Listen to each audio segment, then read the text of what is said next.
Start. Sir, how unfortunate for this country, predominantly agricultural, that the meaning of plantations in this bill has been stretched to include coconut gardens, apple, pineapple, cashew nut, and banana plantation farms.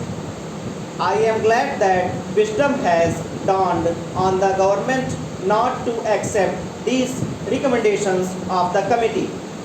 If I were an anarchist or a member who wished ill of this government, I would have pleaded with the government to stretch the meaning of plantation to cover all agricultural lands in the country and attract the provisions of this bill.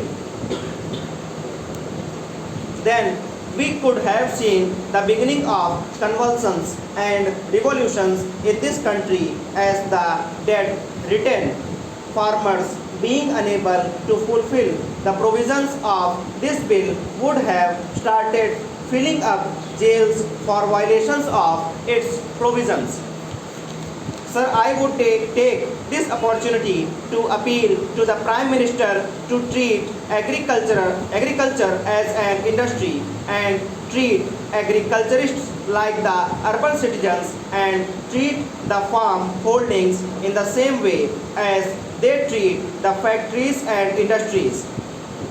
The government should start finding out the invidious and discriminatory laws passed in the country since independence adversely affecting the farming community and review those laws if they want to ensure integrated development of the country. Mr. Vice Chairman, sir, you know the undivided Congress, the Indian National Congress fought for plantation labor and also for the rights and privileges of the peasantry. It was Sardar Vallabhbhai Patel and Mahatma Gandhi in the Chauri Chaura movement who brought the peasantry to the forefront to the leadership of the Indian National Congress. As successors of those great leaders in that organization, it is high time the Congress did their best for the plantation labor as well as the unorganized peasantry in that area. Even in Mexico, in Algeria, in Russia, or in Cuba, or in other countries, it was the labor, the plantation labor, who took the revolution of its final goal. Here in this country, we do not want to see another blood bath. We do not want to see that they take up arms against government or against employers as people's representatives and as government of the people.